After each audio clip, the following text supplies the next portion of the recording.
ಬಿಸಿ ಬಿಸಿ tomato ಚಿತ್ರಾನ್ನ ಅಂದರೆ ಯಾರಿಗೆಲ್ಲ ಇಷ್ಟ ಆಗುತ್ತೆ ಬೇಗ ಬೇಗ ಕಾಮೆಂಟ್ ಮಾಡಿ.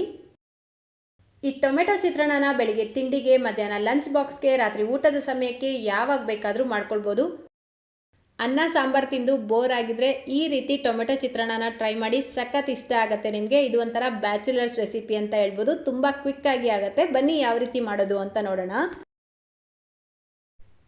ಮೊದಲು ಗ್ಯಾಸ್ ಸ್ಟವ್ ಮೇಲೆ ಒಂದು ಕಡಾಯಿ ಇಟ್ಕೊಂಡು 7 ರಿಂದ 8 ಟೇಬಲ್ ಸ್ಪೂನ್ ಎಣ್ಣೆ ಸೇರಿಸ್ಕೊಳ್ಳಿ. ಎಣ್ಣೆ ಬಿಸಿಯಾಗಿದ ತಕ್ಷಣ ಅರ್ಧ ಟೀ ಸ್ಪೂನ್ ಸಾಸಿವೆ ಸೇರಿಸ್ಬಿಟ್ಟು, ಸಾಸಿವೆ ಸಿಡಿಯೋಕ್ಕೆ ಶುರು ಆಗ್ತಾ ಇದ್ದಂಗೆ 4 ರಿಂದ 5 ಟೇಬಲ್ ಸ್ಪೂನ್ ಕಡಲೆ ಬೀಜನ ಸೇರಿಸ್ಬಿಟ್ಟು ಮೀಡಿಯಂ ಫ್ಲೇಮಲ್ಲೇ ಚೆನ್ನಾಗಿ ಫ್ರೈ ಮಾಡ್ಕೊಳ್ಬೇಕು. ಕಡಲೆ ಬೀಜ ಕ್ರಿಸ್ಪಿಯಾಗಿದ್ದರೆ ನಿಮ್ಗೆ ಇಷ್ಟ ಆಗುತ್ತೆ ಅಂದರೆ ಈ ರೀತಿ ಫ್ರೈ ಮಾಡಿಬಿಟ್ಟು ಸೈಡಿಗೆ ತೆಗೆದಿಟ್ಕೊಂಡು ಚಿತ್ರಾನ್ನ ಮಿಕ್ಸ್ ಮಾಡಬೇಕಾದ್ರೆ ಕಡಲೆ ಬೀಜನ ಸೇರಿಸ್ಬಿಟ್ಟು ಮಿಕ್ಸ್ ಮಾಡ್ಕೊಳ್ಬೋದು. ನೋಡಿ, ಕಡಲೆ ಬೀಜ ಬಣ್ಣ ಈ ರೀತಿ ಲೈಟಾಗಿ ಚೇಂಜ್ ಆಗ್ತಾ ಇದ್ದಂಗೆ ಅದಕ್ಕೆ 1 ಟೇಬಲ್ ಸ್ಪೂನ್ ಅಷ್ಟು ಕಡಲೆಬೇಳೆನ ಸೇರಿಸ್ಬಿಟ್ಟು ಫ್ರೈ ಮಾಡ್ಕೊಳ್ಳಿ.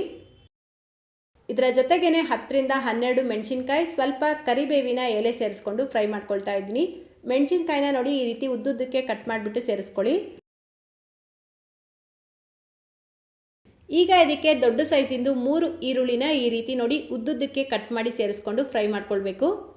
ಇದಕ್ಕೇನೆ ಒಂಚೂರು ಉಪ್ಪು ಹಾಕ್ಬಿಟ್ಟು ಫ್ರೈ ಮಾಡ್ಕೊಳ್ಳಿ. ಈರುಳ್ಳಿ ಬೇಗ ಫ್ರೈ ಆಗುತ್ತೆ. 3 ರಿಂದ 4 ನಿಮಿಷ ಈರುಳ್ಳಿನ ಮೀಡಿಯಂ ಫ್ಲೇಮಲ್ಲೇ ಚೆನ್ನಾಗಿ ಫ್ರೈ ಮಾಡ್ಕೊಳ್ಳಿ. ನೋಡಿ, ಕರೆಕ್ಟಾಗಿ 3-4 ನಿಮಿಷಕ್ಕೆ ಈರುಳ್ಳಿ ಈ ರೀತಿ ಟ್ರಾನ್ಸ್ಪರೆಂಟ್ ಆಗಿರುತ್ತೆ. ಈ ರೀತಿ ಟ್ರಾನ್ಸ್ಪರೆಂಟ್ ಆಗ್ತಾ ಇದ್ದಂಗೆ ಇದಕ್ಕೆ ಮೀಡಿಯಂ ಸೈಜ್ದು 3 ಟೊಮೆಟೊನ ಸೇರಿಸ್ಕೊಳ್ತಾ ಇದ್ದೀನಿ. ಟೊಮೆಟೊನೂ ಅಷ್ಟೇ ಈ ರೀತಿ ಉದ್ದುದ್ದಕ್ಕೆ ಕಟ್ ಮಾಡಿಬಿಟ್ಟು ಸೇರಿಸ್ಕೊಳ್ಳಿ. ನೋಡೋಕ್ಕೂ ಚೆನ್ನಾಗಿರುತ್ತೆ, ತಿನ್ನೋದಕ್ಕೂ ಚೆನ್ನಾಗಿರುತ್ತೆ.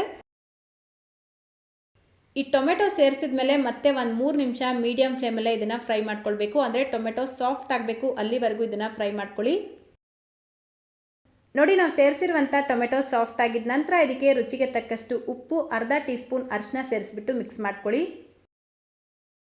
ಇದೆಲ್ಲ ಚೆನ್ನಾಗಿ ಮಿಕ್ಸ್ ಆದಮೇಲೆ ಅರ್ಧ ಕಪ್ ಕಾಯಿ ತುರಿ ಮತ್ತು ಕೊತ್ತಂಬರಿ ಸೊಪ್ಪನ್ನ ಸೇರಿಸ್ಬಿಟ್ಟು ಚೆನ್ನಾಗಿ ಮಿಕ್ಸ್ ಮಾಡಿಬಿಟ್ಟು ಗ್ಯಾಸ್ ಫ್ಲೇಮ್ನ ಆಫ್ ಮಾಡ್ಕೊಳ್ಳಿ. ಗ್ಯಾಸ್ ಫ್ಲೇಮ್ ಆಫ್ ಮಾಡಿಬಿಟ್ಟು ಅರ್ಧ ಟೀ ಸ್ಪೂನ್ ನಿಂಬೆಹಣ್ಣಿನ ರಸ ಸೇರಿಸ್ಬಿಟ್ಟು ಒಂದ್ಸಲ ಮಿಕ್ಸ್ ಮಾಡಿಕೊಂಡ್ರೆ ಚಿತ್ರಾನ್ನ ಗೊಜ್ಜು ರೆಡಿಯಾಗುತ್ತೆ.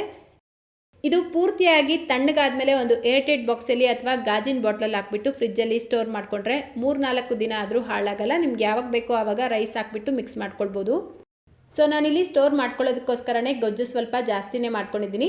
ಇದನ್ನು ಒಂದು ಬೌಲ್ಗೆ ಹಾಕಿ ತೆಗೆದಿಟ್ಬಿಟ್ಟು ಉಳಿದಿರುವಂಥ ಚಿತ್ರಾನ್ನ ಗೊಜ್ಜೇನಿದೆ ಇದಕ್ಕೆ ಅನ್ನ ಸೇರಿಸ್ಕೊಳ್ಬೇಕು. ಅನ್ನ ನೋಡಿ ಈ ರೀತಿ ಉದ್ರುದ್ರಾಗಿರಬೇಕು. ಅನ್ನ ತುಂಬ ಬಿಸಿ ಇರಬಾರ್ದು, ಸ್ವಲ್ಪ ತಣ್ಣಗಿರಬೇಕು.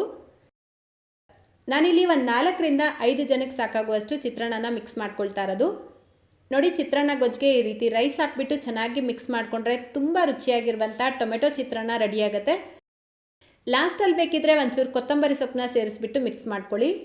ಇದರ ಜೊತೆಗೆ ಬೇಕಿದ್ರೆ ಕಾಯಿ ಚಟ್ನಿ ಅಥವಾ ಶೇಂಗಾ ಚಟ್ನಿ ಮಾಡ್ಕೊಳ್ಳಿ, ಇನ್ನೂ ಚೆನ್ನಾಗಿರುತ್ತೆ. ಸೊ ನೋಡಿದ್ರಿ ಅಲ್ವಾ ಇವತ್ತಿನ ಸಿಂಪಲ್ ಆ್ಯಂಡ್ ಟೇಸ್ಟಿಯಾಗಿರುವಂಥ ಟೊಮೆಟೊ ಚಿತ್ರಾನ್ನ ಯಾವ ರೀತಿ ಮಾಡೋದು ಅಂತ. ಇವತ್ತಿನ ಈ ವಿಡಿಯೋ ನಿಮ್ಗೆ ಇಷ್ಟ ಆಯಿತಾ? ಇಷ್ಟ ಆಗಿದ್ರೆ ಪ್ಲೀಸ್ ಈ ವಿಡಿಯೋಗೊಂದು ಲೈಕ್ ಮಾಡೋದನ್ನು ಮರಿಬೇಡಿ. ನಿಮ್ಮ ಫ್ರೆಂಡ್ಸ್ ಮತ್ತು ಫ್ಯಾಮಿಲಿಯವ್ರ ಜೊತೆಗೂ ಈ ವಿಡಿಯೋನ ಶೇರ್ ಮಾಡ್ಕೊಳ್ಳಿ. ಈ ಚಾನಲ್ನ ನೀವು ಇದೇ ಮೊದಲನೇ ಸಲ ನೋಡ್ತಾ ಇದ್ದರೆ ಪ್ಲೀಸ್ ಸಬ್ಸ್ಕ್ರೈಬ್ ಮಾಡಿಕೊಂಡು ಬೆಲ್ಲೈಕನ್ನ ಕ್ಲಿಕ್ ಮಾಡಿ ಆಲ್ ಅನ್ನೋ ಆಪ್ಷನ್ನ ಕ್ಲಿಕ್ ಮಾಡ್ಕೊಳ್ಳಿ ಅಂತ ಹೇಳ್ತಾ ಇದೇ ರೀತಿ ಮತ್ತೊಂದು ರೆಸಿಪಿಯೊಂದಿಗೆ ಸಿಗೋಣ. Thank you.